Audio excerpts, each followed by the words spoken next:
খোদ আমেরিকাতে আমেরিকার প্রেসিডেন্ট কিংবা আমেরিকার পলিসি মেকাররা অধিকাংশ ইসরায়েলের পক্ষে তার অবস্থান নিচ্ছে মিডল ইস্টে মাতব্বরি করার জন্য।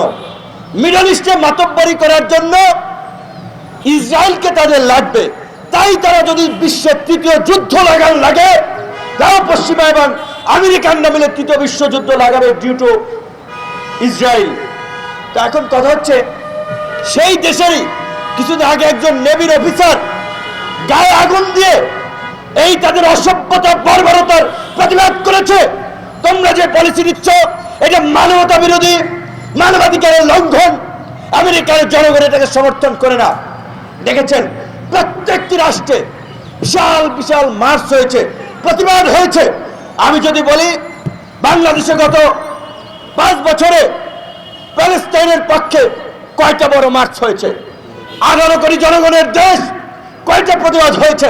আবার আমরা যখন প্রতিবাদ করছি সেইটাও যেন গণমাধ্যমে না আসে, প্রচার না হয়, সেই ব্যবস্থাও করা হচ্ছে। এটা হচ্ছে বাস্তবতা। আজকে আপনারা অনেকে বক্তব্যে ফিলিস্তিনকে মুসলমানদের জন্য সিম্পাথি দেখানোর জন্য দাঁড়ানোর কথা বলেছেন। এইটা কোনো ধর্মীয় বিষয় না, এটা একটা জাতিগত হত্যা চালানো হচ্ছে, মানবাধিকারের চরম লঙ্ঘন হচ্ছে, মানবতার চরম বিপর্যয় হচ্ছে। সেই মানবতার জায়গা থেকেই আমাদেরকে কথা বলা উচিত, প্রতিবাদ করা উচিত। মানুষ হিসেবে বিপর্যস্ত এথনিক ক্লেনজিং এর জেনোসাইডের পাশে দাঁড়ানো উচিত। কাজী সব জায়গায় ধর্মীয় ব্যাখ্যা বিশ্লেষণের দরকার নাই। ইউক্রেনে যুদ্ধ হচ্ছে, ইউক্রেন নিয়ে সমগ্র পশ্চিমা বিশ্ব তোলপাড়, তাদের হৃদয়ে জ্বলে।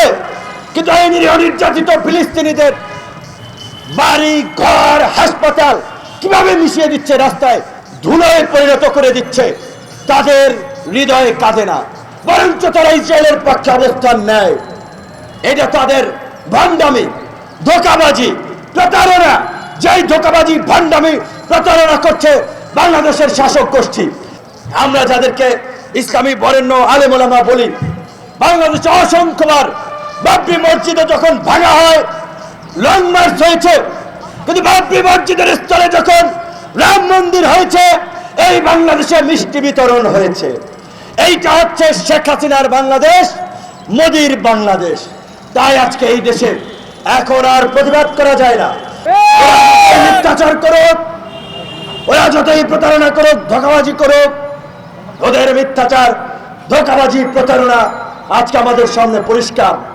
তারা যদি বাংলাদেশে থাকে, বাংলাদেশে এখন জয় বাংলা বলতেছে না, জয় বাংলাকে জাতীয় স্লোগান করছেন। ভালো, মুক্তিযুদ্ধের সময় স্লোগান আমরা রেসপেক্ট করি, কিন্তু এই জয় বাংলা স্লোগান দিয়ে যখন নারীদের বস্ত্র হরণ করা হয়, এই জয় বাংলা স্লোগান দিয়ে যখন ভিন্ন মতের উপরে হামলা চালানো হয়, তাণ্ডব চালানো হয়, তখন মানুষ ঘৃণায় এই জয় বাংলা স্লোগান দেয় না।